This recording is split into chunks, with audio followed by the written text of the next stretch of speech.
അസ്സലാമു അലൈക്കും വറഹ്മത്തുള്ളാഹി വബറകാതുഹു. Welcome back to our channel. എല്ലാവർക്കും സുഖമാണെന്ന് വിശ്വസിക്കുകയാണ്. അതിനുവേണ്ടി അള്ളാഹുവിനോട് ആത്മാർത്ഥമായിട്ട് ദുആ ചെയ്യുന്നു. ഇന്നത്തെ വീഡിയോ ഒരു റിക്വസ്റ്റഡ് വീഡിയോ ആണ് കേട്ടോ.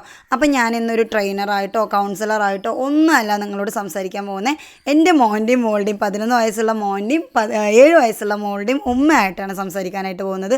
കുറേ ക്വസ്റ്റ്യൻസ് വരാറുണ്ട്. കുട്ടികളെ ഹാൻഡിൽ ചെയ്യാൻ പറ്റുന്നില്ല, ദേഷ്യം ഹാൻഡിൽ ചെയ്യാൻ പറ്റുന്നില്ല, അവർ ഞാൻ പറയുന്നത് അനുസരിക്കുന്നില്ല, എനിക്ക് ഭയങ്കരമായിട്ട് ഒച്ചിരേണ്ടി വരികയാണ്, മറ്റുള്ളവരുടെ അടുത്തും കൂടെ ഞാൻ ഈ കുട്ടികളോടുള്ള ദേഷ്യം തീർക്കുകയാണ്, അത്രമാത്രം ഞാൻ എൻ്റെ ഫാമിലി ലൈഫിൽ സാറ്റിസ്ഫൈഡ് ആയിട്ട് പറ്റുന്നില്ല, ഞാനൊരു ഉമ്മ എന്നുള്ള നിലയിൽ പരാജയമാണ്, എങ്ങനെയാണ് ഇതിനൊക്കെ ഒരു സൊല്യൂഷൻ കാണുക പറയുന്ന കുറേ ക്വസ്റ്റ്യൻസ് എനിക്ക് വരാറുണ്ട്. അപ്പോൾ ആദ്യം തന്നെ നമ്മുടെ പാരൻറ്റിങ് സെഷൻ്റെ ഫസ്റ്റ് വീഡിയോ ആണ് ഇത്. നിങ്ങൾക്ക് ഇഷ്ടപ്പെടുകയാണെങ്കിൽ നിങ്ങളുടെ കമൻസ് വാല്യുബിൾ ആയിട്ട് എനിക്ക് ഫീൽ ചെയ്യുകയാണെങ്കിൽ ഇതിൻ്റെ ഇതൊരു നമ്മളിങ്ങനെ പാർട്ട് 2 പാർട്ട് 3 അങ്ങനെ നമുക്ക് ചെയ്യാം കേട്ടോ. അപ്പോൾ മാത്രമല്ല ഈ ഒരു വീഡിയോ നിങ്ങൾക്ക് ഉപകാരപ്പെടുന്നുണ്ടെങ്കിൽ പാരൻ്റ് ആയിട്ടുള്ള അല്ലെങ്കിൽ കുട്ടികളുള്ള നിങ്ങളുടെ സുഹൃത്തുക്കൾക്ക് റിലേറ്റീവ്സിനൊക്കെ അതൊന്ന് അയച്ചു കൊടുക്കുക കേട്ടോ. യൂസ്ഫുൾ ആവുമെന്ന് വിചാരിക്കുന്നു ഇൻഷാ അല്ലാ. അപ്പോൾ ആദ്യം തന്നെ ഒരു കാര്യം, നമ്മൾ പ്രസവശേഷം ഇപ്പോൾ എൻ്റെ മോൻ്റെ ഒരു 6-7 വയസ്സിനൊക്കെ ശേഷമാണ് ഞാൻ പാരൻറ്റിങ്ങിനെ കുറിച്ച് പഠിക്കുകയും മനസ്സിലാക്കുകയൊക്കെ ചെയ്യുന്നത്. അപ്പോൾ നിങ്ങളും അതുപോലെയൊക്കെ തന്നെ ആയിരിക്കാം. ചിലവർ ഗർഭിണി ആയിരിക്കുമ്പോൾ തുടങ്ങിയിട്ടുണ്ടാവും, ചിലവർ കുഞ്ഞിനെ പ്ലാൻ ചെയ്യുന്നതിന് മുന്നേ തന്നെ പാരൻറ്റിങ്ങിനെ കുറിച്ച് മനസ്സിലാക്കുന്നുണ്ടാവും. പക്ഷെ ഞാൻ അങ്ങനെയല്ല. ഞാൻ എൻ്റെ മോനായപ്പോൾ ഞാൻ പാരൻ്റായി എന്ന് വിചാരിച്ചിട്ടുണ്ടായിരുന്ന ഒരാളായിരുന്നു. അപ്പോഴും എനിക്ക് പാരൻറ്റിങ്ങിനെ കുറിച്ച് വലിയ ഐഡിയ ഒന്നുമില്ല. നമ്മൾ വിചാരിക്കുന്നത് നമ്മുടെ മക്കൾ ജനിക്കുമ്പോൾ നമ്മൾ പാരൻസ് ജനിക്കുന്നു എന്നാണ്. ഒരിക്കലും അല്ല. നമ്മൾ ജനിക്കുമ്പോഴേ നമുക്ക് പാരൻറ്റിങ് അറിയാം. നമ്മൾ ജനിച്ച് നമ്മുടെ പാരൻസ് നമ്മളതിനെ പാമ്പർ ചെയ്തതും ട്രീറ്റ് ചെയ്തതും നമ്മൾ വളർന്നു വരുന്ന സമയത്ത് നമുക്ക് ചുറ്റോട് നിന്ന് നമുക്ക് കിട്ടിയിട്ടുള്ള പാരൻറ്റിങ്ങിൻ്റെ തോട്ട്സും കാര്യങ്ങളും ഒക്കെ നമ്മൾ പഠിച്ചു വെച്ചിട്ടുണ്ട്. നിങ്ങൾ ശ്രദ്ധിച്ചിട്ടുണ്ടോ? കുഞ്ഞു കുട്ടികൾ അമ്മമാർ ഫീഡ് ചെയ്യുന്ന പോലെ ടോയിന് ഫീഡ് ചെയ്യാറുണ്ട് അല്ലേ, ബൊമ്മക്കുട്ടീനെ ഫീഡ് ചെയ്യുന്നത് നമ്മൾ കാണാറുണ്ട്. അതുപോലെ തന്നെ ഈ കാരുണ്യം, പലപ്പോഴും ഒരു വാത്സല്യം, നമ്മൾ ആ പാരൻസ് കൊടുക്കുന്ന ആ ഒരു വാത്സല്യം ഒക്കെ നമ്മുടെ മക്കൾ മറ്റു പല വ്യക്തികളിലും കാണിക്കുന്നത് നമ്മൾ കാണാറുണ്ട്. അങ്ങനെ കുറേ സാധനങ്ങൾ നമ്മൾ തന്നെ കുഞ്ഞായിരിക്കുന്ന സമയത്ത് നമ്മളിലോട്ട് കിട്ടുന്നുണ്ട്. നമ്മൾ ജനിച്ച് നമ്മൾ വളർന്ന് നമ്മൾ പാരൻ്റ് ആകുമ്പോൾ നമ്മൾ ഇംപ്ലിമെൻറ്റ് ചെയ്യുന്നത് അല്ലെങ്കിൽ നമ്മൾ അപ്ലൈ ചെയ്യുന്നതും കുഞ്ഞുനാൾ മുതലേ നമുക്ക് കിട്ടിയിട്ടുള്ള ഈ ഒരു പാരൻറ്റിങ് സ്റ്റൈലാണ്. അപ്പോൾ ഇതിൽ നിന്ന് ഒരു മാറ്റം വരണമല്ലേ. അതായത് കഴിഞ്ഞ ജനറേഷൻ്റെ കുറച്ച് കാര്യങ്ങളും ഈ ജനറേഷനിൽ നമുക്ക് കിട്ടിയിട്ടുള്ള അറിവുകളും പാടെയാണ് നമ്മളുടെ നെക്സ്റ്റ് ജനറേഷന് വേണ്ടി നമ്മൾ വളർത്തിയെടുക്കുന്ന പിള്ളേരെ നമ്മൾ ഇംപ്ലിമെൻറ്റ് ചെയ്യുന്നത്. സോ നമുക്കതിനെക്കുറിച്ച് കുറേ കാര്യങ്ങൾ, അതായത് നമ്മൾ ജീവിച്ചൊരു കാലഘട്ടമേ ഇല്ല. സോഷ്യൽ മീഡിയ വളരെ വൈഡാണ്. കള്ള് കഞ്ചാവ് ഇനിയില്ലാത്ത ഒരു സാധനമില്ല.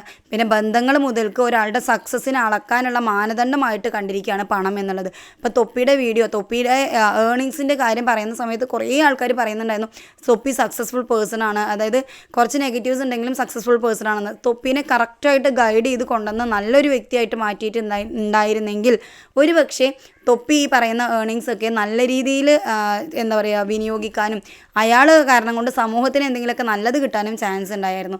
പക്ഷേ ആളുടെ സക്സസ് എന്ന് പറയുന്നത് ഫിനാൻഷ്യലി മാത്രം നോക്കുകയാണെങ്കിൽ ഇന്ന് കാലത്ത് നല്ലോണം പഠിച്ച് നല്ല ജോലിയിൽ ഇരിക്കുന്ന ആർക്കും കിട്ടുന്നതിനേക്കാൾ കൂടുതൽ ഏർണിങ്സ് വാങ്ങുന്നുണ്ട്. പക്ഷേ കുറേ പ്രോബ്ലംസ് അല്ലേ. തൊപ്പിയുടെ ക്യാരക്ടർ അനലൈസ് ചെയ്യുന്ന സമയത്ത് കുറേ പ്രോബ്ലംസ്, സ്ത്രീ വിരുദ്ധത, സഭ്യമല്ലാത്ത വാക്കുകൾ, ലൈഫ് സ്റ്റൈലിൽ കുറേ പ്രശ്നങ്ങൾ, അങ്ങനെ കുറേ കാര്യങ്ങൾ വരുന്നുണ്ട് അല്ലേ.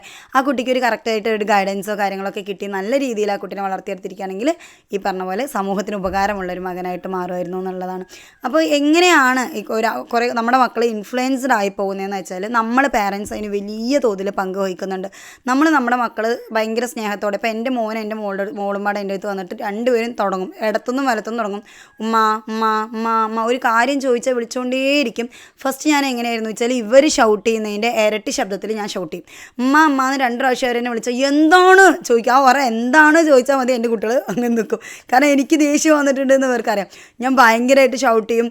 അതേപോലെ ഞാൻ തല്ലും, ഭയങ്കര ഭീകരതല്ല എന്നാലും തല്ലും. അപ്പോൾ ഇതൊക്കെ പാടാകുമ്പോഴേക്കും കുട്ടികളെ തൽക്കാലത്തേക്ക് എന്നെ ശല്യം ചെയ്യുന്നത് ഒതുക്കാൻ വേണ്ടിയിട്ട് ഞാൻ പിള്ളേരെ തൽക്കാലത്തേക്ക് മാറ്റി നിർത്തുന്ന ഒരു ശീലം. അത് നിങ്ങൾക്കും മേ ബി ഉണ്ടാവാം. നിങ്ങൾ നല്ല പണിത്തിരക്കിലായിരിക്കും. പ്രത്യേകിച്ച് നമ്മൾ ജോയിൻറ്റ് ഫാമിലിയിലൊക്കെ ആകുമ്പോൾ നമുക്ക് പണികൾ തീർന്നേ പറ്റൂ എന്നുള്ള സാഹചര്യം ഉണ്ടാവും. നമ്മൾ മറ്റുള്ളവരെ പ്ലീസ് ചെയ്യാൻ വേണ്ടിയിട്ട് ടോർച്ചർ ചെയ്യുന്നത് നമ്മുടെ കുട്ടികളായിരിക്കും. ഇപ്പോൾ ഒരു എക്സാമ്പിളും കൂടെ ഞാൻ പറഞ്ഞുതരാം. ഒരു ബർത്ത്ഡേ, നിങ്ങളുടെ മകൻ്റെ അല്ലെങ്കിൽ മകളുടെയൊക്കെ ബർത്ത്ഡേ സെലിബ്രേറ്റ് ചെയ്യുന്ന ആൾക്കാർ അത് സെലിബ്രേഷൻ ഹറാമ ഹലാൽ എന്നുള്ളതൊന്നും എടുത്തുകൊണ്ട് വരണ്ട കേട്ടോ. ഞാൻ എൻ്റെ ഒരു പേഴ്സണൽ ഒപ്പീനിയൻ പറയാം. ഞാൻ എൻ്റെ മോൻ്റെ ബർത്ത്ഡേ ഞാൻ സെലിബ്രേറ്റ് ചെയ്യാറുണ്ടായിരുന്നു. അപ്പോൾ ആ സമയത്ത് ഞാൻ എൻ്റെ മോൻ്റെ ബർത്ത്ഡേക്ക് എല്ലാവരും ഇൻവൈറ്റ് ചെയ്തിട്ടുണ്ട്. എൻ്റെ കുഞ്ഞിൻ്റെ ബർത്ത്ഡേ ആണ് കേട്ടോ. അപ്പോൾ അന്നത്തെ ദിവസം നമ്മൾ എല്ലാ പരിപാടികളും സെറ്റ് ചെയ്ത് ആൾക്കാരൊക്കെ വരുമല്ലോ. അപ്പോൾ ഇവർക്ക് വേണ്ടി ബിരിയാണി ഉണ്ടാക്കലും മറ്റേ വീട് ഡെക്കറേറ്റ് ചെയ്യലും വൃത്തിയാക്കലും ബഹളമായാണ് കുട്ടിയുടെ ബർത്ത്ഡേ ആലോചിച്ചിട്ട്. എൻ്റെ കുഞ്ഞിങ്ങനെ കരഞ്ഞുകൊണ്ട് നിൽക്കുന്നുണ്ട്. അവൻ്റെ ഫസ്റ്റ് ബർത്ത്ഡേ ആണ്. ഇവ ഇങ്ങനെ വന്നിട്ട് എന്നെ ഓരോ കാര്യത്തിനും ഇങ്ങനെ ശല്യം ചെയ്യുന്നുണ്ട്. ഞാൻ അവനെ നോക്കിയിട്ടേ ഇല്ല. അവൻ്റെ ബർത്ത്ഡേയുടെ അന്നത്തെ ദിവസം ഞാൻ അവനെ നോക്കിയിട്ടേ ഇല്ല. അവനെങ്ങനെ അവിടെ ഒരു ഭാഗത്തിട്ടിട്ടുണ്ട്, ബിരിയാണി ഉണ്ടാക്കണം, ആൾക്കാർ വരുന്നവരെ സ്വീകരിക്കുന്നു. അതുപോലെ എന്നിട്ട് ഈ കരയുന്ന കുട്ടീനെ പിടിച്ചുകൊണ്ട് എന്താ പറയുക, അവർ കൊണ്ടുവന്നിരിക്കുന്ന ഗിഫ്റ്റൊക്കെ ഓരോരുത്തർ വാങ്ങിച്ചു തന്ന ഡ്രസ്സൊക്കെ എൻ്റെ കുഞ്ഞിന് മാറ്റി കൊടുക്കുന്നു. ഇവൻ ഈ കരച്ചിലിൻ്റെ ഇടയിൽ തന്നെ ഇവനിങ്ങനെ കരഞ്ഞുകൊണ്ട് തന്നെ അന്നത്തെ ഫുൾ ഡേ എൻ്റെ മോനെ ഞാൻ ശരിക്കും ശ്രദ്ധിച്ചിട്ടേ ഇല്ല. വന്ന ആൾക്കാരെ മൊത്തം ശ്രദ്ധിച്ചിട്ടുണ്ടായിരുന്നത്. അപ്പോൾ സംഭവിച്ച കാര്യം എന്താ വെച്ചാൽ എൻ്റെ മോൻ്റെ ബർത്ത്ഡേക്ക് അവിടെ എന്തെങ്കിലും വാല്യൂ ഉണ്ടോ? അവൻ അന്ന് ഹാപ്പി അല്ല. ഓവറോൾ അവൻ അന്ന് ഹാപ്പി അല്ല. അന്നത്തെ ദിവസം നമ്മൾ നിർത്തിയിട്ടോ. ബർത്ത്ഡേ എന്നല്ല, നമ്മൾ ഇയർലി വൺസ് ഒരാൾക്കൊരു പ്രയോറിറ്റൈസ് കൊടുക്കുക എന്നുള്ളൊരു രീതിയിലാണ്. എന്തെങ്കിലുമൊക്കെ ഒരു കാര്യം ഉണ്ടെങ്കിൽ നമ്മളെപ്പോലുള്ള സാധാരണക്കാർ എന്തെങ്കിലും ഒരു ഗിഫ്റ്റോ അല്ലെങ്കിൽ ഒരു ആഘോഷമൊക്കെ സംഘടിപ്പിക്കാറുള്ളൂ. അപ്പോൾ അത് ബർത്ത്ഡേ എന്നുള്ളൊരു പേരിൽ സെലിബ്രേറ്റ് ചെയ്യണമെന്നേ ഉള്ളൂ. അപ്പോൾ ഞാൻ അതിന് ശേഷം ഒന്നുകിൽ ബർത്ത്ഡേ ആവുന്ന സമയത്ത് അതല്ലെങ്കിൽ വേറെ ഏതെങ്കിലും ഒരു ദിവസം ഇവനൊരു സ്പെഷ്യൽ എന്തെങ്കിലും ഒരു കാര്യം അച്ചീവ് ചെയ്താലൊക്കെ അന്നത്തെ ദിവസം അവന് വേണ്ടി മാത്രം മാറ്റി വയ്ക്കും. അന്ന് നമ്മൾ വീട്ടിൽ ഫുഡ് പോലും ഉണ്ടാക്കില്ല. കുഞ്ഞുങ്ങളെയും കൊണ്ട് പുറത്തിറങ്ങും. അവന് ഇഷ്ടപ്പെട്ട പാർക്കിൽ എവിടെയെങ്കിലും പോകും, പുറത്തുനിന്ന് ഫുഡ് വാങ്ങിച്ചു കൊടുക്കും. അത് അവൻ്റെ സെലിബ്രേഷൻ. അന്നത്തെ ദിവസം മൊത്തം അവനെ ഹാപ്പി ആക്കി വയ്ക്കുക, അല്ലെങ്കിൽ അന്നത്തെ ദിവസം മൊത്തം എൻ്റെ മോളെ ഹാപ്പി ആക്കി വയ്ക്കുക. അവർക്ക് ഫസ്റ്റ് പ്രയോറിറ്റി കൊടുക്കുക എന്നുള്ള രീതിയിലേക്ക് കാര്യങ്ങൾ മാറി എന്നുള്ളതാണ്. അപ്പോൾ പലപ്പോഴും നമ്മൾ മറ്റുള്ളവരെ പ്ലീസ് ചെയ്യാൻ വേണ്ടിയിട്ട് പ്രഷറിലാക്കി കൊടുക്കുന്നത് ആരെയാണ്? നമ്മുടെ മക്കളെയാണ്. ഇപ്പോൾ നമ്മുടെ മക്കളെ നിങ്ങൾ ശ്രദ്ധിച്ചാൽ മനസ്സിലാവും. നിങ്ങളുടെ മക്കൾക്ക് മറ്റു പലരോട്, ഇപ്പോൾ വേറെ ആരെങ്കിലും വീട്ടിലോട്ട് വിരുന്ന് പോകുന്ന സമയത്ത് അവരെ ഭയങ്കര ഇഷ്ടമായിരിക്കും. മേ ബി നിങ്ങളെക്കാൾ കൂടുതൽ ഇഷ്ടമായിരിക്കും. റീസൺ എന്താണെന്നറിയോ? നിങ്ങളുടെ മക്കൾക്ക് നിങ്ങളോടുള്ള ഇഷ്ടത്തേക്കാൾ കൂടുതൽ മറ്റു നിങ്ങളുടെ കസിൻസിൻ്റെയോ അല്ലെങ്കിൽ അനിയത്തിയുടെയോ താത്താടെയൊക്കെ മക്കൾക്ക് നിങ്ങളോട് ഭയങ്കര ഇഷ്ടമുണ്ടാകും. കാരണം എന്താണെന്നറിയോ? നമ്മുടെ മക്കളുടെ വീഴ്ചകളെ, നമ്മുടെ കുട്ടികളെ അവർ വലിയതായിട്ട്, അതായത് ഇവർക്കൊരു മെച്യൂരിറ്റി, ഒരു സ്ഥാനം കൊടുക്കേണ്ടുന്ന കാര്യത്തിൽ, ഇവർ വലിയ ആളായിട്ട് കാണേണ്ടുന്ന കാര്യത്തിൽ നമ്മളങ്ങനെ കാണുകയില്ല. എന്നാലും ഇവർ കുട്ടികളാണ്, ക്ഷമിക്കണം എന്ന് വിചാരിക്കുന്ന എന്ന് ചെയ്യേണ്ടുന്ന സ്ഥലത്ത് നമ്മൾ അവരെ കുട്ടികളായിട്ട് കാണുകയില്ല നമ്മൾ പാരൻസ്. മനസ്സിലാവുന്നുണ്ടോ? എക്സാമ്പിൾ പറഞ്ഞാൽ നിങ്ങൾക്ക് മനസ്സിലാവും. അതായത് ഇപ്പോൾ നിങ്ങളുടെ കുഞ്ഞിൻ്റെ കയ്യിൽ നിന്ന് നിങ്ങളൊരു ഗ്ലാസ് ചായ വെച്ച് കൊടുത്തു, ആ ചായ തട്ടിപ്പോയാൽ നിങ്ങൾക്ക് ചിന്തിക്കാവുന്നതേ ഉള്ളൂ അത് കുഞ്ഞാണ്, അവൻ്റെ കയ്യിൽ നിന്ന് അറിയാതെ തട്ടിപ്പോയതാണെന്ന് നിങ്ങൾക്ക് ചിന്തിക്കുകയും ക്ഷമിക്കുകയും ചെയ്യാം. പക്ഷെ നിങ്ങളവിടെ ആലോചിക്കുന്നത് എന്താ വെച്ചാൽ ഇത് ക്ലീൻ ചെയ്യണം, അല്ലേ? ക്ലീൻ ചെയ്യണം എന്നുള്ളതാണ്. അപ്പോൾ നിങ്ങൾ ഓൾറെഡി പറയും, നിൻ്റെ കയ്യിൽ ആ ചായ തന്നപ്പോഴേ എനിക്കറിയാമായിരുന്നു നീ അത് തട്ടിക്കളയുന്നുള്ളത്. എന്നും നീ അങ്ങനെ തന്നെ, നിന്നെയും കൊണ്ട് ഒരു ഗ്ലാസ് ചായ പോലും മര്യാദക്ക് കുടിക്കാൻ പറ്റില്ല, നിന്നെ എന്തിനാ പിന്നെ കൊള്ളുക? ആ ഒരു രീതിയിലായിരിക്കും നമ്മൾ പാരൻസ് കുഞ്ഞുങ്ങളുടെ അടുത്ത് അപ്രോച്ച് ചെയ്യുന്നുണ്ടാവുക.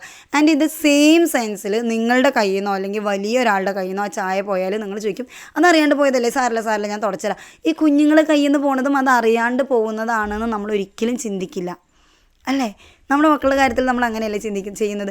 നമ്മൾ വിചാരിച്ചിരിക്കുന്നത് നമ്മുടെ മക്കളെന്ന് പറയുന്നത് പടച്ചോൻ എന്തോ നീ നിൻ്റെ ഇഷ്ടത്തിന് കളിക്കാൻ വേണ്ടിയിട്ട് ഇത് ഒരു ടോയ് വെച്ചോ എന്ന് പറഞ്ഞിട്ട് തന്നൊരു ടോയുടെ പോലെ നമ്മുടെ ഇഷ്ടത്തിന് അങ്ങോട്ട് ട്രീറ്റ് ചെയ്യുക നമ്മുടെ മക്കളെ. ഇന്നതാവണം, ഇന്ന രീതിയിൽ വളരണം, ഇത്ര മാർക്ക് വാങ്ങണം, ഇതൊക്കെ നമ്മുടെ മക്കൾക്ക് റൂൾസ് അവിടെ സെറ്റ് ചെയ്ത് കൊടുത്തിരിക്കുകയാണ്. ആക്ച്വലി പാരൻറ്റിങ് എന്ന് പറയുന്നത് ജസ്റ്റ് ഒരു വഴികാട്ടി കൊടുക്കൽ മാത്രമാണ്. അതൊരു ആർട്ടായിട്ട് പറയില്ലേ, അതൊരു വഴികാട്ടി കൊടുക്കൽ മാത്രമാണ്. കാരണം നമ്മുടെ മക്കൾ ഇന്നിപ്പോൾ LKG പോകുന്ന കുട്ടീനെ നാളെ ഡിസ്ട്രിക്ട് കളക്ടർ ആക്കണം എന്നുള്ളൊരു ലക്ഷ്യം വെച്ചിട്ടാണ് പാരൻറ്റ് പറഞ്ഞയക്കണം എന്നുണ്ടെങ്കിൽ ആ പാരൻറ്റിന് ആ കുഞ്ഞിൻ്റെ ഓരോ സബ്ജക്റ്റിലും ഇത്ര മാർക്ക് വേണമെന്നുള്ള ഭയങ്കര വലിയ ഹോപ്പ് ഉണ്ടാവും, അല്ലെങ്കിൽ എക്സ്പെക്റ്റേഷൻസ് ഉണ്ടാവും. ആ കുട്ടീനെ അത് കിട്ടാൻ വേണ്ടി അവർ ടോർച്ചർ ചെയ്യാവുന്നതിന് പരമാവധി ടോർച്ചർ ചെയ്ത് കളയും. പക്ഷെ നാളെ ആ കുട്ടി ഡിസ്ട്രിക്ട് കളക്ടർ ആവോ, ക്രിമിനൽ ആവോ, മറ്റെന്തെങ്കിലും ആവോ എന്നുള്ളതൊന്നും നമ്മുടെ കയ്യിലല്ല. നമ്മളെന്ന് പറയുന്നത് ഇന്നത്തെ, അതായത് അവരുടെ പ്രസൻറ്റ് നല്ല നിലക്ക് കൊണ്ടുപോവുക, ഫ്യൂച്ചർ എന്ന് പറയുന്നത് അള്ളാൻ്റെ കയ്യിൽ ഏൽപ്പിച്ച് കൊടുക്കുക എന്നുള്ളത്. അള്ള നമ്മുടെ കയ്യിൽ തന്നിട്ടുള്ള അമാനത്താണെന്നാണ് പറയുക, അല്ലെ? പഠിച്ച് നമ്മളെ നോക്കാൻ ഏൽപ്പിച്ച് തന്നിട്ടുള്ള ഉത്തരവാദിത്തമാണ് നമ്മുടെ മക്കൾ. അപ്പോൾ ഇന്ന് അവർക്കൊരു വീഴ്ച വരുന്നുണ്ടെങ്കിൽ ഇന്നത്തെ വീഴ്ചയെ നമ്മൾ ക്ലിയർ ചെയ്ത് കൊടുത്താൽ മതി. അത് അവർ ഫ്യൂച്ചറിലേക്ക് അവർ ഉപയോഗപ്പെടുത്തിക്കോളും. പക്ഷേ ക്ലിയർ ചെയ്യുന്നതിനൊരു രീതിയുണ്ട്. നമ്മളെന്താ ചെയ്യുക? ഇപ്പോൾ ചായ ഇട്ടിട്ടുണ്ടെങ്കിൽ ചില പേരൻസ് ഓടിപ്പോയിട്ട് 2 കൊടുക്കും, ഒരു ചായ പോലും കുടിക്കാൻ പറ്റില്ല, നിനക്ക് ഇന്ന് ചായ ഇല്ല, നിനക്ക് ചായേനെ തരില്ല, അങ്ങനെ പെട്ട് നമ്മൾ ഷൗട്ട് ചെയ്യും നമ്മുടെ മക്കളുടെ അടുത്ത്. അതിന് പകരം അറിയാതെ പറ്റിയതാണോ, സാരമില്ല പോട്ടെ എന്നുള്ളൊരു രീതിയിൽ നമ്മൾ അവരോട് പറയുന്നു.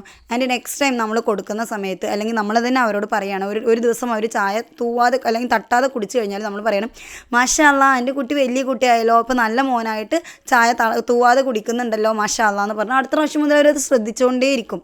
അതല്ലെങ്കിൽ നമ്മൾ എത്രമാത്രം അവരെ തല്ലുന്നോ അത്രമാത്രം അവരെന്ത് ചെയ്യും, ചെയ്യും. ചില കുട്ടികളുണ്ട് ഈ അറ്റൻഷൻ കിട്ടാൻ വേണ്ടിയിട്ട് മനഃപൂർവ്വം ഇപ്പോൾ കുറച്ച് വിരുന്നുകാരൊക്കെ ഉണ്ടെന്നുണ്ടെങ്കിൽ അതുവരെ അടങ്ങിയിരിക്കുന്ന കുട്ടിയായിരിക്കും, അതിനെ കൊണ്ട് ഒരു ശല്യം ഉണ്ടാവില്ല. പക്ഷേ വീട്ടിൽ വിരുന്നുകാർ വരുന്ന സമയത്ത് നിങ്ങളുടെ ശ്രദ്ധ വിരുന്നുകാരിലോട്ടോ അല്ലെങ്കിൽ അവരുടെ കൂടെയുള്ള കുട്ടികളിലോട്ടൊക്കെ പോകുന്ന കാണുമ്പോൾ നമ്മുടെ മക്കൾ ഭയങ്കരമായിട്ട് ഹൈപ്പർ ആക്റ്റീവ് ആയിരിക്കും. വന്ന വിരുന്നുകാരുടെ അടുത്ത് വക്കണം കൂടുന്നുണ്ടാവും, അല്ലെങ്കിൽ വന്ന കുട്ടികളുടെ അടുത്ത് നമ്മൾ പോയിട്ട് തല്ലുകൂടുന്നുണ്ടാവും നമ്മുടെ പിള്ളേർ. നമ്മളങ്ങോട്ട് ഭയങ്കരമായിട്ട് ഇറിറ്റേറ്റഡ് ആവും ചെയ്യുന്നു. അത് മാത്രമല്ല നമ്മുടെ മക്കളെ ആ ഒരു സമയത്ത് അത്രയും ആളുകളുടെ മുമ്പത്ത് വെച്ചിട്ട് തല്ലിപ്പോവും. അതായത് തല്ല് വാങ്ങിയിട്ടാണെങ്കിൽ പോലും നമ്മുടെ മക്കൾ അറ്റൻഷൻ സീക്കുക എന്നാണ് പറയുന്നത്. കൃത്യസമയത്ത് ഫസ്റ്റ് പ്രയോറിറ്റി നമ്മുടെ മക്കൾക്ക് ഓൾവേസ് കൊടുക്കുക കേട്ടോ. കാരണം അവരാണ് നമ്മുടെ അടുത്ത് ഫസ്റ്റ് പ്രയോറിറ്റി അർഹിക്കുന്നവർ. ഇപ്പം നിങ്ങൾ എന്തെങ്കിലും ഒരു സ്നാക്സ് ഉണ്ടാക്കി വിരുന്നുകാർ വന്ന കുട്ടികൾക്ക് മുഴുവൻ കൊടുത്തിട്ടായിരിക്കും നമ്മുടെ കുട്ടികൾക്ക് കൊടുക്കുന്നുണ്ടാവുക. അതുകൊണ്ടാണ് നമ്മുടെ മക്കൾക്ക് വിരുന്നുകാർ നമ്മുടെ വീട്ടിലോട്ട് വരുന്നത് ഇഷ്ടമല്ലാതെ വരുന്നത്, അല്ലെങ്കിൽ വരുന്ന കുട്ടികൾ അവർ പ്രോപ്പറായിട്ട് ടേക്ക് കെയർ ചെയ്യാത്തതൊക്കെ അതുകൊണ്ടാണ്. ആതിഥ്യ മര്യാദ എന്ന് പറയുന്നത് നമ്മുടെ വീട്ടിലുള്ള പിള്ളേരെ തള്ളിക്കളയുന്നതല്ല. ഓക്കെ, പാരൻറ്റിങ് പഠിക്കുമ്പോൾ നിങ്ങൾക്ക് മനസ്സിലാവും. നമ്മുടെ വീട്ടിലുള്ള കുട്ടികളെ നമ്മൾ ഫസ്റ്റ് പ്രയോറിറ്റി ആദ്യം ഫുഡ് ഉണ്ടാക്കി കഴിഞ്ഞാൽ മറ്റുള്ള കുട്ടികൾക്ക് എങ്ങനെയാണോ കൊടുക്കുന്നത് അതേപോലെ നമ്മുടെ കുട്ടികൾക്കും കൊടുക്കുക. അത് കൊടുക്കുന്നത് അതേ ഓർഡറിൽ തന്നെ കൊടുക്കുക. നമ്മുടെ കുട്ടികൾക്കും മറ്റുള്ള കുട്ടികൾക്കും ഒരുപോലെ നിർത്തി ഒരുപോലെ സെർവ് ചെയ്ത് കൊടുക്കുക. അവർ വിരുന്ന് വന്നതല്ലേ, അവർ കഴിക്കട്ടെ, നീ കഴിക്കണ്ട എന്നുള്ളൊരു ആറ്റിറ്റ്യൂഡ് നമ്മുടെ മക്കളുടെ അടുത്ത് ഒരിക്കലും പറയാൻ പാടില്ല. നമ്മുടെ പ്രയോറിറ്റി ആളുകൾ വരുന്നതിനനുസരിച്ച് ചേഞ്ച് ആവാൻ പാടില്ല. അപ്പോൾ എത്ര ആൾക്കാർ വന്നാലും മറ്റുള്ള കുട്ടികളെ നിങ്ങൾ കാണുന്ന പോലെ തന്നെ നമ്മുടെ കുട്ടികളെ കൂടെ കാണാം. പിന്നെ വേറൊരു കാര്യം, പബ്ലിക്കലി നമ്മുടെ മക്കളെ നമ്മൾ ഹറാസ് ചെയ്യാതിരിക്കുക എന്നുള്ളതാണ്.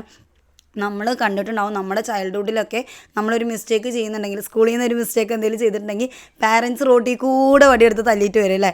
നമുക്ക് നാണമാനമൊന്നും ഇല്ലാണ്ട് നമ്മളിങ്ങനെ കൊണ്ടുകൊണ്ട് വരും. എനിക്ക് കിട്ടിയിട്ടില്ല കേട്ടോ, പക്ഷേ ഞാൻ കണ്ടിട്ടുണ്ട് എൻ്റെ ഫ്രണ്ട്സിന് കിട്ടിയത്. അതുപോലെ എൻ്റെ വീട്ടിലുള്ള താത്താർക്കൊക്കെ കിട്ടിയൊക്കെ ഞാൻ കണ്ടിട്ടുണ്ട്. റോട്ടിലിട്ട് തല്ലും, കുട്ടികൾക്ക് എന്താ പറയുക, എൻ്റെ കക്കാനൊക്കെ റോട്ടിൽ നിന്നൊക്കെ തല്ലിയിട്ടുണ്ട്, ഞാൻ കണ്ടിട്ടുണ്ട് അത്.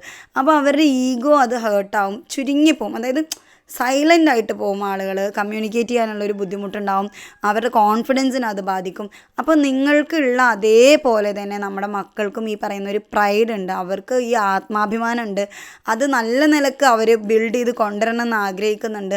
അപ്പോൾ മറ്റുള്ളവർ അവരെ നന്നായിട്ട് കാണണമെന്ന് അവർ വിചാരിക്കുന്നുണ്ട്. നിങ്ങൾ കണ്ടിട്ടുണ്ടോ കുഞ്ഞു കുട്ടികൾ, ഇപ്പോൾ പെൺകുട്ടികളാണെങ്കിൽ നല്ല രീതിയിൽ മേക്കപ്പ് ചെയ്യുന്നത് കാണാം. ചെറിയ പ്രായത്തിൽ തന്നെ ഈ മേക്കപ്പ് ചെയ്യാൻ ഇഷ്ടം തോന്നുന്നത് എന്തുകൊണ്ടാണെന്ന് വെച്ചാൽ വലിയവർ ഇങ്ങനെ മേക്കപ്പ് ചെയ്യുന്നത് അവർക്കൊരു അട്രാക്ഷൻ കിട്ടാൻ വേണ്ടിയിട്ട്. അതായത് ഈ കുട്ടികളിലൊരു നമ്മൾ മറ്റുള്ളവരിലോട്ട് അട്രാക്റ്റഡ് ആവാനും നമ്മളെ മറ്റുള്ളവർ റെക്കഗ്നൈസ് ചെയ്യാനും വേണ്ടിയിട്ടാണ് വലിയവർ ഇത്തരത്തിൽ മേക്കപ്പ് ചെയ്യുന്നതെന്ന് മക്കൾ വിചാരിക്കുന്നത്. ആ സെയിം ഒരു കോൾ വരുന്നുണ്ട് കേട്ടോ, അതിൻ്റെ ശ്രദ്ധ അങ്ങനെ അതിലോട്ട് പോയതാണ്. അപ്പോൾ ഈ സെയിം സാധനമാണ് നമ്മുടെ മക്കളുടെ ഉള്ളിൽ ഉണ്ടാകുന്നത്. ആ മേക്കപ്പ് ചെയ്ത് കഴിഞ്ഞാൽ എന്നെ എല്ലാവരും ശ്രദ്ധിക്കും എന്നുള്ളത്. അപ്പോൾ പൊതുവേ അവരുടെ ക്യാരക്ടർ ബിൽഡ് ചെയ്യുന്നതിന് വലിയൊരു പങ്ക് നമ്മുടെ അങ്ങനെ ഈച്ചക്കോപ്പി നമ്മൾ അറിയില്ല, കടലിലോട്ട് നമ്മൾ വലിച്ചെറിയുന്ന പോലെയാണ് നമ്മുടെ മക്കളിലോട്ട് ഒരു ഇൻസ്ട്രക്ഷൻ കൊടുക്കുന്നത്. അപ്പോൾ നമ്മളത് എറിഞ്ഞു കഴിഞ്ഞാൽ ഒരു തിരക്ക് തിരിച്ചു വരും, അല്ലെങ്കിൽ രണ്ടാമത്തേൽ വരും, അറ്റ്ലീസ്റ്റ് ഒരു മൂന്നാമത്തേലെങ്കിലും തിരിച്ചു വരും. അപ്പോൾ നിങ്ങൾ നിങ്ങളുടെ മക്കളുടെ അടുത്ത് ഷൗട്ട് ചെയ്യുന്ന സമയത്ത്, അതായത് ഷൗട്ട് ചെയ്തിട്ടൊരു കാര്യം നമ്മുടെ മക്കളെ കൊണ്ട് പറഞ്ഞ് ചെയ്യിപ്പിക്കുകയാണെന്നുണ്ടെങ്കിൽ നമ്മുടെ കുട്ടികൾ അതേ ദേഷ്യം മറ്റു പലരോടും ചെയ്യും. അവരൊരു കാര്യം ഇംപ്ലിമെൻറ്റ് ചെയ്യും, പറഞ്ഞും അത് കേട്ടില്ല എന്നുണ്ടെങ്കിൽ ഇവർ ഷൗട്ട് ചെയ്യും. നിങ്ങൾ തല്ലിയിട്ടാണ് നിങ്ങളുടെ മക്കളെ അനുസരിപ്പിക്കുന്നതെന്നുണ്ടെങ്കിൽ മക്കളൊരു കാര്യം നടക്കുന്നില്ല എന്നുണ്ടെങ്കിൽ അവർ ഒച്ചയിടും, എന്നിട്ട് അത് കേൾക്കുന്നില്ല എന്നുണ്ടെങ്കിൽ നെക്സ്റ്റ് ടൈം അവർ തല്ലും. അപ്പോൾ ഈ ഒരു അഗ്രഷൻ, അത് തല്ലുക, ഉപദ്രവിക്കുക, അല്ലെങ്കിൽ ഒച്ചയിടുക, അതൊക്കെ നമ്മുടെ മക്കൾക്ക് കിട്ടുന്നത് നമ്മുടെ ചുറ്റുവിടുന്ന് തന്നെയാണ്. പ്രത്യേകിച്ച് ഈ പഴയ കാല അമ്മായിയമ്മമാർ ഒക്കെ ഉള്ള വീടുകളാണെന്നുണ്ടെങ്കിൽ അത് വലിയൊരു തലവേദനയാണ്. കാരണം ഈ ഒരു ജനറേഷനിലുള്ള ആളുകൾക്ക് ഇത് കമ്മ്യൂണിക്കേറ്റ് ചെയ്യുക അല്ലെങ്കിൽ മക്കളെ വളർത്തുക എന്നുള്ളത് വളരെ ഒരു വലിയ തലവേദനയാണ്. ജെൻറ്റിലായിട്ട് നിങ്ങളുടെ അമ്മായിയമ്മമാരോടും അതുപോലെ അമ്മൂസാങ്കാനോടൊക്കെ കാര്യങ്ങൾ പറഞ്ഞ് മനസ്സിലാക്കുക. കാരണം അവർ വിചാരിക്കുന്ന ഒരു കാര്യം ഇവർ തല്ലി വളർത്തിയ പോലെ തല്ലി വളർത്തിയാലാണ് മക്കൾ നന്നാവുള്ളൂ എന്നാണ്. ഒരിക്കലുമല്ല. നമ്മുടെ മക്കളെ ശിക്ഷിക്കേണ്ടവരെ ശിക്ഷിക്കണം, ശാസിക്കേണ്ടവരെ ശാസിക്കണം. പലപ്പോഴും ഒരു കുട്ടിയുടെ ഭാഗത്തു നിന്ന് ഒരു തെറ്റ് പറ്റിക്കഴിഞ്ഞാൽ ഓടിപ്പോയിട്ടാണ് തല്ലിയിട്ട് ഇനി ചെയ്യോ വെച്ചിട്ട് തല്ലും. പക്ഷേ ആ കുട്ടിക്ക് പോലും അറിയില്ല ഇത് ചെയ്തതിന് തല്ല് കിട്ടിയെന്ന് അറിയാം, പക്ഷേ ഇത് ചെയ്യുന്നത് ഇത്ര വലിയൊരു തെറ്റാണോ എന്നുള്ളതായിരിക്കും ആ കുട്ടിയുടെ മൈൻഡിലോട്ട് പോകുന്നുണ്ടാവുക. ദേഷ്യം മാത്രം, ആ കുട്ടിയുടെ അഗ്രഷൻ മാത്രമാണ് അവിടെ കൂടുള്ളൂ. പകരം കുഞ്ഞിനെ നിങ്ങൾ ശാസിക്കുന്നുണ്ടെങ്കിൽ അല്ലെങ്കിൽ ശിക്ഷിക്കുന്നുണ്ടെങ്കിൽ ഒരടി കൊടുക്കുക. ഇപ്പം നിസ്കരിക്കാതിരിക്കുക, അത് എക്സാമ്പിൾ പറഞ്ഞുതരാം. നിസ്കരിക്കാതിരിക്കുക എന്ന് വിചാരിച്ചോ, ഫർള് ഒരു തരത്തിലും കുട്ടി നിസ്കരിക്കുന്നില്ല എന്നുണ്ടെങ്കിൽ പൊന്നോ കൈ നീട്ട്, ബട്ട് ഒരടി കൊടുക്കുക. ആ ഒരടി കൊടുക്കുന്ന സമയത്ത് പറയാം, ഉമ്മിക്ക് നിന്നെ തല്ലാൻ ഇഷ്ടമുണ്ടായിട്ടല്ല, നീ ഭക്ഷണം കഴിക്കാതിരുന്നു കഴിഞ്ഞാൽ അല്ലെങ്കിൽ നിൻ്റെ ആരോഗ്യത്തിനെ ബാധിക്കുന്ന എന്തെങ്കിലും കാര്യങ്ങൾ നീ ചെയ്യുന്ന സമയത്ത് നീ അത് ചെയ്യരുത് എന്ന് പറഞ്ഞിട്ട് ഞാൻ നിന്നെ പ്രൊട്ടക്റ്റ് ചെയ്യും അല്ലേ. ഇപ്പോൾ വീട് കത്തുകയാണെന്ന് വിചാരിച്ചോ, നമ്മുടെ വീട് ചുറ്റോട് നിന്ന് കത്തുകയാണെന്ന് വിചാരിച്ചോ, ആ സമയത്ത് നീ കിടന്നുറങ്ങാണ്. ആ ഉറങ്ങുന്ന നിന്നെ ഞാൻ എങ്ങനെ വിളിച്ചിട്ട് നീ എണീക്കുന്നില്ല എന്നുണ്ടെങ്കിൽ ഞാൻ നിനക്കൊരു തല്ല് തന്നിട്ട് ഞാൻ നിന്നെ അവിടെ നിന്ന് എഴുന്നേൽപ്പിച്ചിട്ട് കൊണ്ടുപോകും അല്ലേ. അപ്പോൾ നിൻ്റെ വേദന, നീ തീയിൽ പെടരുത് എന്ന് വിചാരിക്കുന്ന ഞാൻ നിൻ്റെ ഈ ഒരു ചെറിയ വേദന കണ്ടില്ല എന്ന് വിചാരിക്കില്ലേ. അതേപോലെയാണ് ഞാൻ നിന്നിൽ നല്ല ഹാബിറ്റ്സ് ഉണ്ടാക്കി തരുന്നത് എന്ന് നിങ്ങൾ പറയണം. അപ്പോൾ അത്രയാണ് കേട്ടോ ഇന്നത്തെ ഒരു വീഡിയോയിൽ ഞാൻ പറയാൻ ഉദ്ദേശിച്ചത്. ഇടയ്ക്കിടയ്ക്ക് എനിക്കിവിടെ കോൾസ് വരുന്നുണ്ട്, അതിൻ്റെ ഒരു പ്രശ്നം കൂടെ ഉണ്ട്. ഇൻഷാ അള്ളാ പാരൻറ്റിങ് സെഷനിൽ നമ്മൾ നെക്സ്റ്റ്, അതായത് ഷൗട്ട് ചെയ്യുന്ന സമയത്ത് 2 കാര്യങ്ങളാണ് ഒരു പാരൻറ്റിന് സംഭവിക്കുന്നത്. ഒന്ന്, നിങ്ങളുടെ എനർജി ലോ ആവും, കംപ്ലീറ്റ്ലി ലോ ആവും. പകരം നിങ്ങളുടെ മക്കൾ പറയുന്നതിനെ ശ്രദ്ധയോടെ കേൾക്കുക, ശ്രദ്ധയോടെ കേട്ടിരിക്കുക അവരെന്താണ് പറയുന്നതെന്ന്. എന്നിട്ട് അവർക്കൊരു ഫൈനൽ സൊല്യൂഷൻ പറഞ്ഞു കൊടുക്കുക. ഇനി അതല്ലെങ്കിൽ ഇത് മുഴുവൻ ഞാൻ കേട്ടിട്ടുണ്ട്, ഇതിന് കുറച്ചധികം നമുക്ക് ഇരുന്ന് സംസാരിക്കാനുണ്ട്, ഇത് എൻ്റെ പണി കഴിഞ്ഞിട്ട് വന്നിട്ട് നമുക്കിരുന്ന് സംസാരിക്കാം കേട്ടോ എന്ന് പറഞ്ഞ് നിങ്ങളുടെ മക്കളെ കാമാക്കിയിട്ട് പറഞ്ഞയച്ചു കഴിഞ്ഞാൽ നിങ്ങളുടെ ജോലി കഴിയുന്നവരെ അവർ നിങ്ങളെ വന്ന് ശല്യം ചെയ്യില്ല.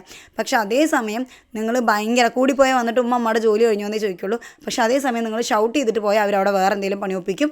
പിന്നെ നിങ്ങളുടെ തന്നെ ഒരു സ്ട്രെങ്ത്ത് വീക്കായിട്ട് പോകും. അപ്പോൾ ഒച്ച ഇടുന്നതിന് പകരം, അലറുന്നതിന് പകരം സൈലൻ്റ് ആവാൻ ശ്രമിക്കുക, കാമായിട്ട് ഹാൻഡിൽ ചെയ്യുക. അതേപോലെ ഭീകരമായിട്ട് മക്കളെ ഒരു തരത്തിലും തല്ലാതിരിക്കുക. നിങ്ങൾക്ക് തല്ലിയേ പറ്റൂ എന്നുള്ള തരത്തിലുള്ള പ്രശ്നം അവരെന്തെങ്കിലും ഉണ്ടാക്കുന്നുണ്ടെങ്കിൽ 1 അടി അല്ലെങ്കിൽ 2 അടി, അതിൽ തന്നെ മക്കൾ വല്ലാണ്ട് സങ്കടപ്പെടും. അപ്പോൾ നിങ്ങൾ അവരോട് പറയുക.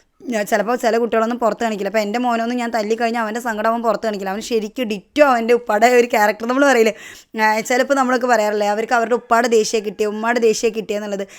അതും കൂടെ ഇതിൻ്റെ കൂട്ടത്തിൽ തന്നെ ഇടാം. ശരിക്കും നമ്മുടെ മക്കൾക്കൊക്കെ ഏറെക്കുറെ നമ്മുടെയൊക്കെ ക്യാരക്ടർ തന്നെ ആയിരിക്കും, നമ്മൾ പെരുമാറുന്ന ആ ഒരു രീതി വെച്ചിട്ട് തന്നെ ആയിരിക്കും അവർ പെരുമാറുന്നുണ്ടാവുക. പക്ഷെ അവരുടെ ഒരു നെഗറ്റീവ് ക്യാരക്ടറിനെ നമ്മൾ ഒരിക്കലും മറ്റുള്ളവരുടെ മുമ്പിൽ ബൂസ്റ്റ് ചെയ്ത് കാണിക്കരുത്. അവൾ അവളുടെ ഉപ്പാടെ പോലെ ദേഷ്യപ്പെടുന്ന ഒരാളാണ്. അപ്പോൾ അതെന്തോ കുട്ടി ഒരു ക്രെഡിറ്റ് പോലെയാണ്, എൻ്റെ ഉപ്പാടെ പോലെ ഞാൻ വാവ്. അപ്പോൾ ആ ഒരു രീതിയിലാണ്. ഇപ്പോൾ എൻ്റെ ഉമ്മയും അല്ലെങ്കിൽ ചുറ്റുകൂടുള്ളവരൊക്കെ പറയുന്നുണ്ട് ആലിയമുക്കാൻ്റെ അല്ലേ മോള്, അതിൻ്റെ ആണ് അവൾ ആ കാണിക്കുന്നതെന്ന് പറയുന്നുണ്ട്. അതായത് എൻ്റെ അലമ്പ് സ്വഭാവം കാണുമ്പോൾ ഞാൻ എൻ്റെ ഉപ്പാടെ ഡിറ്റോ ആണെന്ന് പറയാറുണ്ട്. ഞാൻ അടിയുണ്ടാക്കിയിട്ട് വരുന്ന സമയത്തൊക്കെ അങ്ങനെയാണ് പറയുക. പക്ഷെ അന്ന് എനിക്കതൊരു പ്രിവിലേജ് പോലെയാണ്. അപ്പോൾ നമ്മൾ അലമ്പുണ്ടാക്കിയാലും കുഴപ്പമില്ല, നമ്മുടെ വാപ്പ വലിയ പുള്ളിയല്ലേ എന്നുള്ളൊരു സാധനമാണ് എനിക്കുണ്ടായിരുന്നത്. അപ്പം ആ ഒരു സാധനം നമ്മൾ ബിൽഡ് ചെയ്ത് വരുമ്പോൾ നമ്മൾ നെഗറ്റീവായിട്ട് പോകും. നമുക്ക് ധൈര്യം, അതായത് ഇത് കുഴപ്പമില്ല, നമ്മൾ ചെയ്യുന്ന അഗ്രഷനൊന്നും കുഴപ്പമില്ല എന്നുള്ളൊരു സാധനം വരും. ഒരിക്കലും ആ രീതിയിൽ നമ്മൾ നമ്മുടെ മക്കളോട് പറയരുത്. ഈവൺ അവരിൽ ഒരു നെഗറ്റീവ് സ്വഭാവം ഉണ്ടെങ്കിൽ തന്നെ നമ്മളത് ഹൈഡ് ചെയ്യുക, ഒളിപ്പിച്ച് വയ്ക്കുക. എന്നിട്ട് മക്കളോട് പറയുക, നീ ഈ ഒരു സ്വഭാവം കൂടെ മാറ്റിയാൽ നീ സൂപ്പറാണ് കേട്ടോ, മനുട്ടി പൊതുവേ സൂപ്പറാണ്, പക്ഷേ ഇങ്ങനെ ഒരു സ്വഭാവം കൂടെ ഉണ്ട്, ഇതും കൂടെ ഒന്ന് കുറച്ച് കഴിഞ്ഞാൽ നീ അടിപൊളിയാണെന്നുള്ള രീതിയിൽ പറയാം. പിന്നെ നമ്മുടെ കുഞ്ഞുങ്ങളുടെ കുഞ്ഞി നന്മകൾ മറ്റുള്ളവരെ മുമ്പർത്ത് വെച്ചിട്ട് നമ്മൾ വലുതാക്കി പറയാം. അതായത് കറക്റ്റായിട്ട് 5 വക്ത് നിസ്കരിക്കുന്നുണ്ടെന്നുണ്ടെങ്കിൽ നിങ്ങളുടെ വീട്ടിൽ കുറച്ച് വിരുന്നുകാരൊക്കെ വരുന്നുണ്ടെങ്കിൽ ആ മക്കളെ പിടിച്ച് നിർത്തിയിട്ട് വിരുന്നുകാരോട് പറയാം, എൻ്റെ കുട്ടി കണ്ടില്ലേ നല്ല കുട്ടിയാണ്, മിടുക്കിയാണ്, അത്യാവശ്യം നന്നായിട്ട് പഠിക്കും, 5 വക്ത് നിസ്കരിക്കും, തഹജ്ജുദ് നിസ്കരിക്കും എന്നൊക്കെ നിങ്ങൾ പറയും. അപ്പോൾ എൻ്റെ മക്കൾക്ക് ഞാൻ യൂട്യൂബിൽ ഇവിടെ വന്നിട്ട് അവരുടെ വീഡിയോ ഇടുന്ന സമയത്ത്, അവൾ നമസ്കരിക്കുന്ന വീഡിയോ ഇടുന്ന സമയത്ത് അല്ലെങ്കിൽ അവരെക്കുറിച്ച് നല്ലത് പറയുന്ന സമയത്ത് ആ നല്ലത് കൂടുതൽ അവർക്ക് ചെയ്യാൻ ഭയങ്കര ഇൻസ്പിറേഷനാണ്. കാരണം ആരെങ്കിലും റോട്ടിൽ ഇറങ്ങുന്ന സമയത്ത് എടാ നീ 5 വക്ത് നിസ്കരിക്കൂലേ, അങ്ങനെ എൻ്റെ കുഞ്ഞിനോട് ചോദിച്ചാൽ അവനെ നിസ്കരിക്കാൻ ഭയങ്കര